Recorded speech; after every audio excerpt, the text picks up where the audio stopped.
Welcome to today's edition of the Step Up Your Safety series here at RAS. Today we are talking about fixing safety culture. I'm Kelly Marshall. I will be your host today. And spoiler alert, if this is what you signed on for, we probably won't have your safety culture fixed today, but I hope you will leave with a few tips that you can take away to take your safety practices to the next level. A couple of things as we get started. You've all entered with your phone and your computer audio muted. If you do have any questions that come up throughout the webinar, you can use the Q&A function to type those in and we will address them at the end as time allows. Today we're planning to talk a little bit about why safety matters, to better define that whole term around safety culture, and finally, and probably most importantly, to identify some opportunities to elevate your own safety culture and practices in your workplaces. So a couple of statistics about safety. Every year, over 5,000 Americans die due to a work-related accident, which OSHA tells us is about every 18 seconds that a worker is injured. In the bottom line here, you can see some of those dollar figures, including workers' compensation costs of over $176 billion. But I think the most significant and meaningful statistic on this slide is that bottom right that indicates over 5,200 employees that went to work in 2023 and didn't return home to their family and loved ones. So before we get too far into the topic of safety culture and what we do about it, let's talk just for a couple of minutes here about the cause and why safety culture is important. You can see here that overwhelmingly, causes of work-related accidents, if you will, are due to unsafe behaviors. Over 80% of all work-related accidents are in some way attributable to an unsafe behavior. A behavior is really a personal factor, something like a person who chooses not to wear and use their PPE or not follow a safety procedure or protocol. Someone who's simply not paying attention, engaging in horseplay, or not cleaning up spills.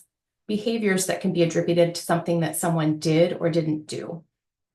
The other small portion of those causes is related to unsafe conditions. So conditions are things like wet stairs, different trip or slip hazards like uneven floors or carpets, extreme temperatures like severe hot or cold, and other conditions like snow and ice. And finally, that very small blue sliver that you can see here is what we would consider to be probably something truly an accident and out of most of our control, things like acts of God or Mother Nature. So severe weather, things like flooding, tornadoes, hurricanes, lightning, and so forth. So where does safety culture come in with all of this? Safety culture is really about the things that you see here, the shared attitudes, the behaviors, and then the perceptions that all of us as individuals bring to the workplace and our own organizations, things that we think and the way that we behave around health and safety. It truly becomes our priority there as the reflection of how we view safety, how we value that, and how we perceive that at all levels of our organization. So the million-dollar question, right? What makes a strong safety culture? I spent some time talking with one of my colleagues who is an expert at safety culture. And I'd like you to think through some of these things that I asked him when we sat down to talk more about safety culture. Truly, what does safety culture mean to you and to your organization right now? How have maybe some of you seen that change over the course of your experience and your time in your current workplaces or your career in general? Any success stories, and I think you'll find that Craig shares a very significant story that was impactful to him. And in your opinion, if there are things that you have done or could do to further impact your own safety culture in your workplaces. So let's hear from the expert.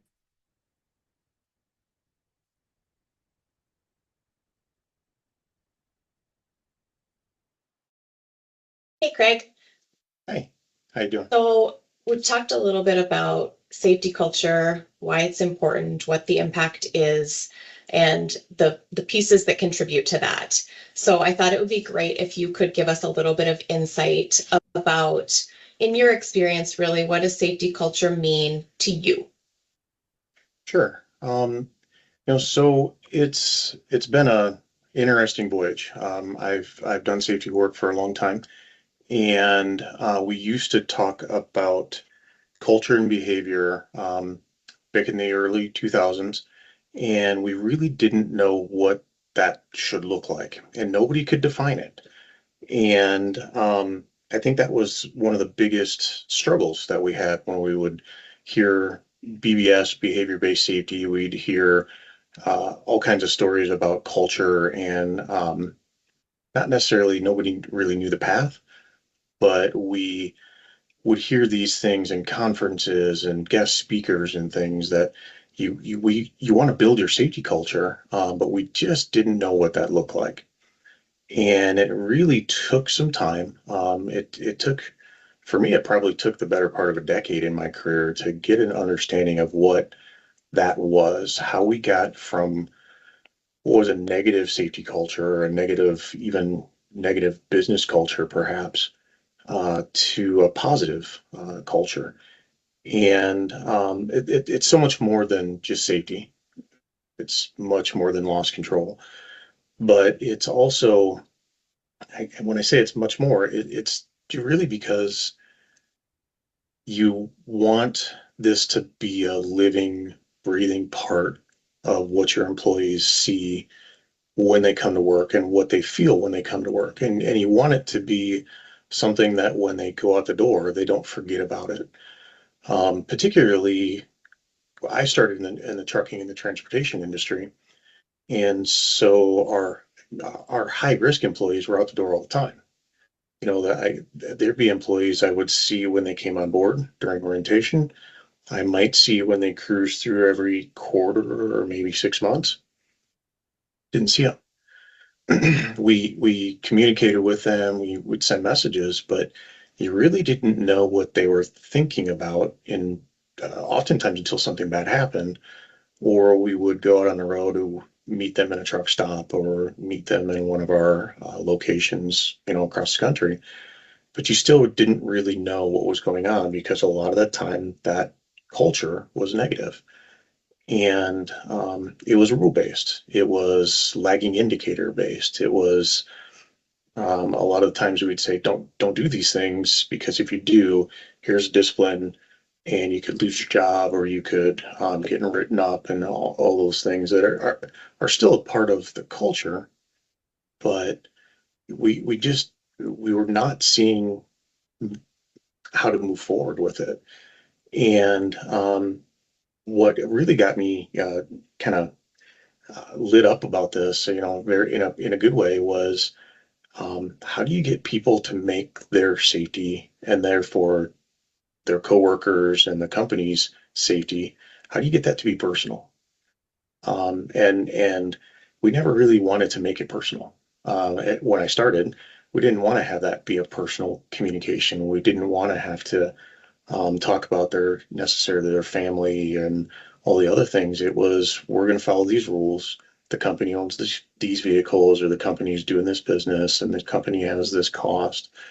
And it was never really about them at that point. So we didn't see change. I think that's probably the biggest thing that kind of got me on this path. And then you had to figure out, okay, now I see it. I see where we want this to go. Now, how do I get there? And that's been another part of the journey. So, I mean, you talk about it from a perspective of you working for an employer and you then now working with employers as well. So how do you think you've seen that change, both from your experience as an employee and then also maybe as kind of that third party or outside looking in for other employers in really that shift towards this culture of safety that we're talking about?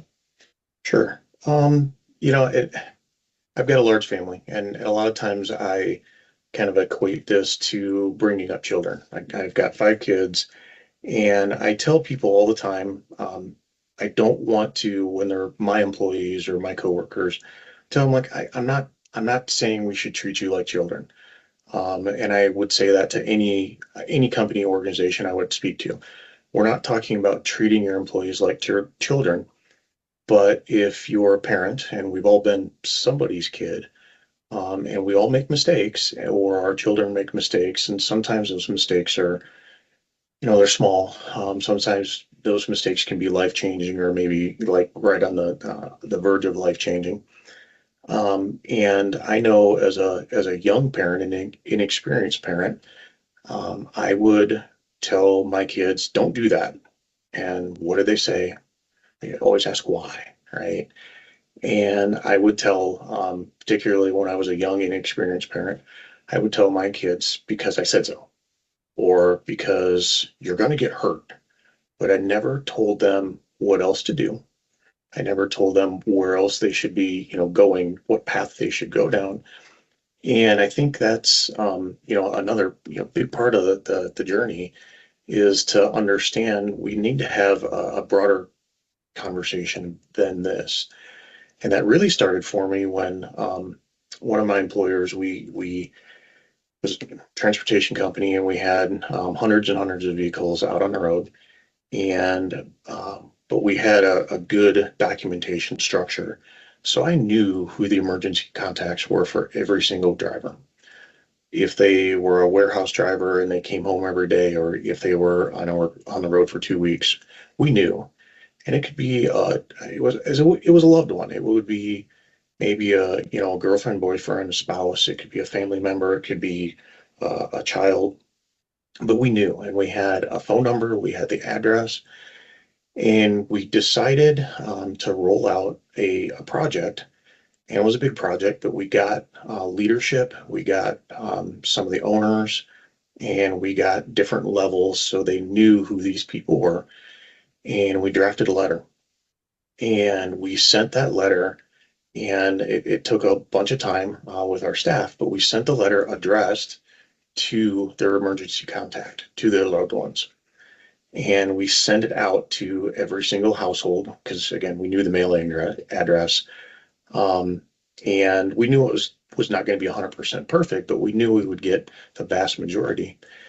And we communicated with the drivers via satellite messages and all kinds of things. And so they knew this was going on, but we sent this home.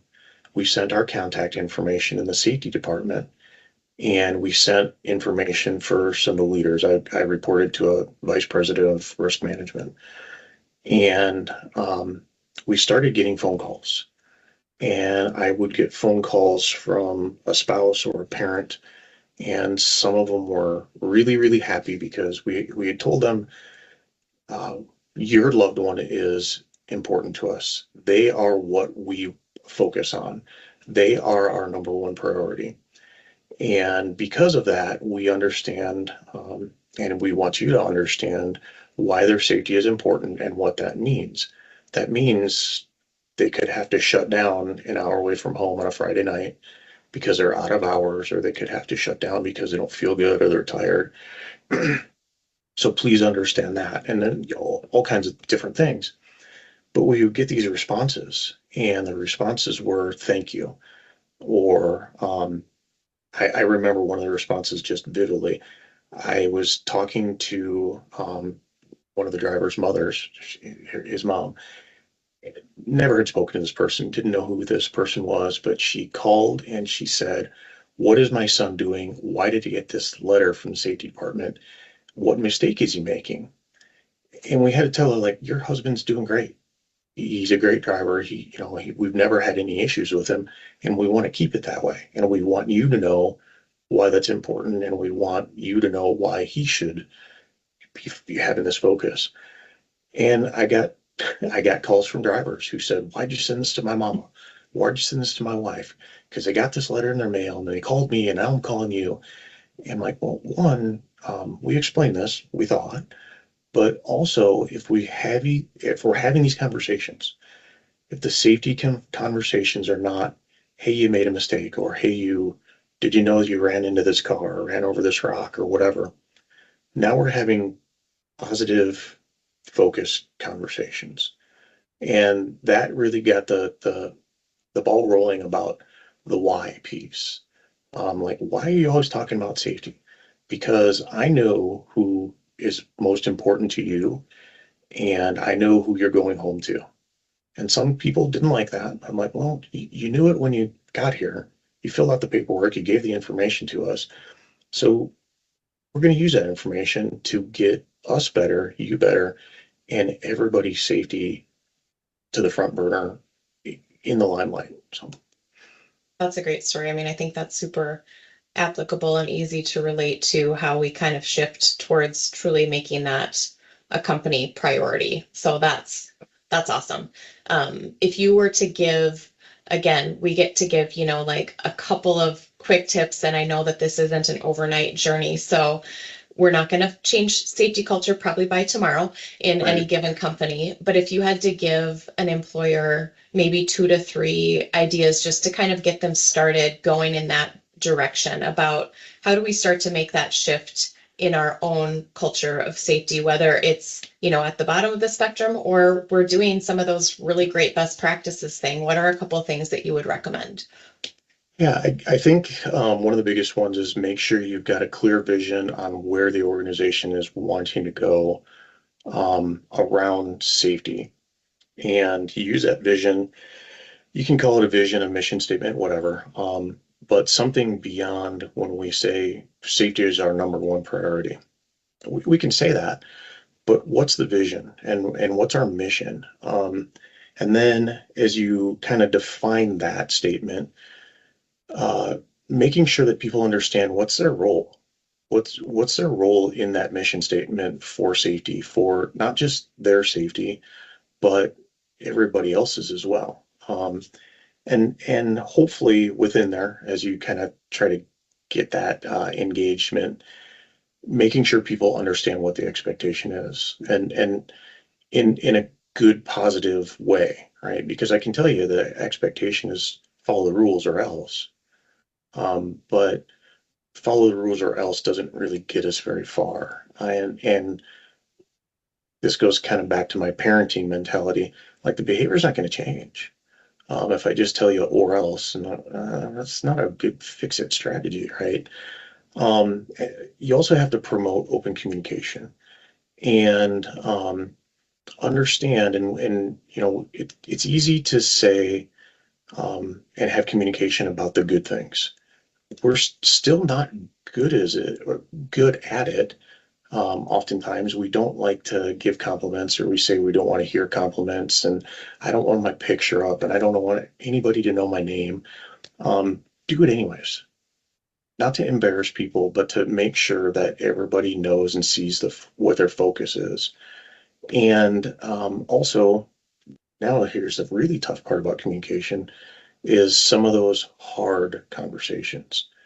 And one of my, actually several of my employers, we've had to bring a third party in and sit leadership people, managers, supervisors, and maybe even frontline people on the line or on the job sites to learn and understand how do you have those hard conversations and have those in a positive manner, or try to have them in a positive manner.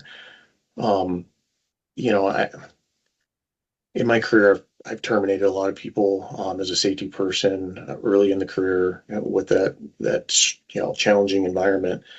And a lot of the times, those conversations were really, really hard, and people get angry, and people would, it was not unheard of in an organization when I started, not necessarily my organization, but it was not unheard of for people to get fired and people to get angry and throw things, or you have to call the police. Okay, you're never going to make, terminating somebody a great conversation, but how do you get those, again, those tough conversations where maybe I see somebody doing something bad and I can still have that conversation and they come away from it feeling better about themselves and understanding why we had the conversation and where they should be going. And that kind of rolls into like my third piece is empower your employees. We oftentimes hear these questions like, who has stop work authority? And every organization will tell you, all my people have stop work authority. okay, but if you say that in a room full of employees, you know it's not going to be 100%. People are maybe going to say, yeah, they tell us that, but I don't know what that means, or I don't know what's going to happen if I do stop work. Um, so we have to have people empowered. They have to know what their goals and expectations are, and they have to have ownership of it. This was one of the craziest questions as a CT professional. I didn't like asking, but who's responsible for your safety? And in the beginning of my career, it was always the safety coordinators, the safety managers. You are. And now I know if we've got a decent culture that's growing and it's moving in the right direction, and we ask people who's responsible for your safety, and they say, it's me. Like, okay, now I know we're winning. Like now I know we're on this journey. We might not be all the way where we want to go, but we know we're heading in the right direction and we've got some positive movement going. Awesome. So it's super simple, right? We just prioritize it, we communicate it, and everybody wins. Yeah, Just like that. absolutely. Easy peasy. Awesome. Well, appreciate your expertise and sharing with us today. Thanks, Craig. Yeah, absolutely. Thanks, Kelly. Have a good day.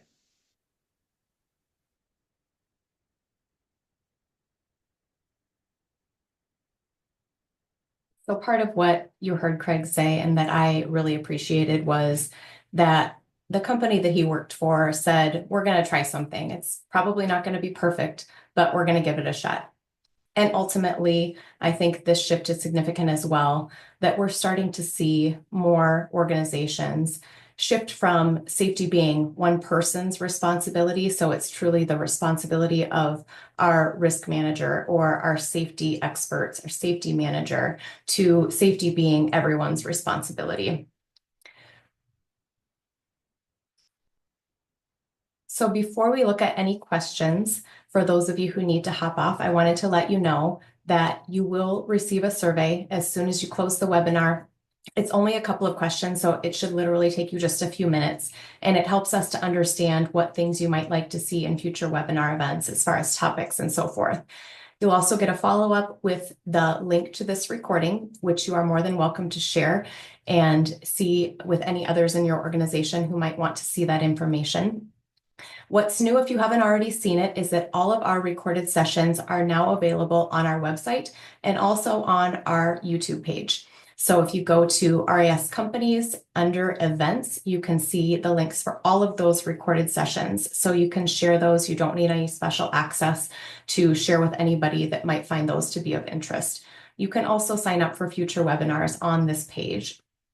In July, we look forward to seeing some of you again as we go back to the basics and talk about all things work comp with another Workers' Compensation 101 refresh. And if you aren't already, please follow us on LinkedIn. You'll see lots of reminders there about what's coming up next to make sure that you don't miss anything. If you do have any questions, feel free to use the Q&A to put those in, including what's Craig's contact information, and we'll just send him right out there to visit with all of you. You can also send any follow-up questions that you may come up with afterwards to me at kelly.marshall@rascompanies.com. If there aren't any questions, thank you all for joining today. We look forward to seeing you again next month.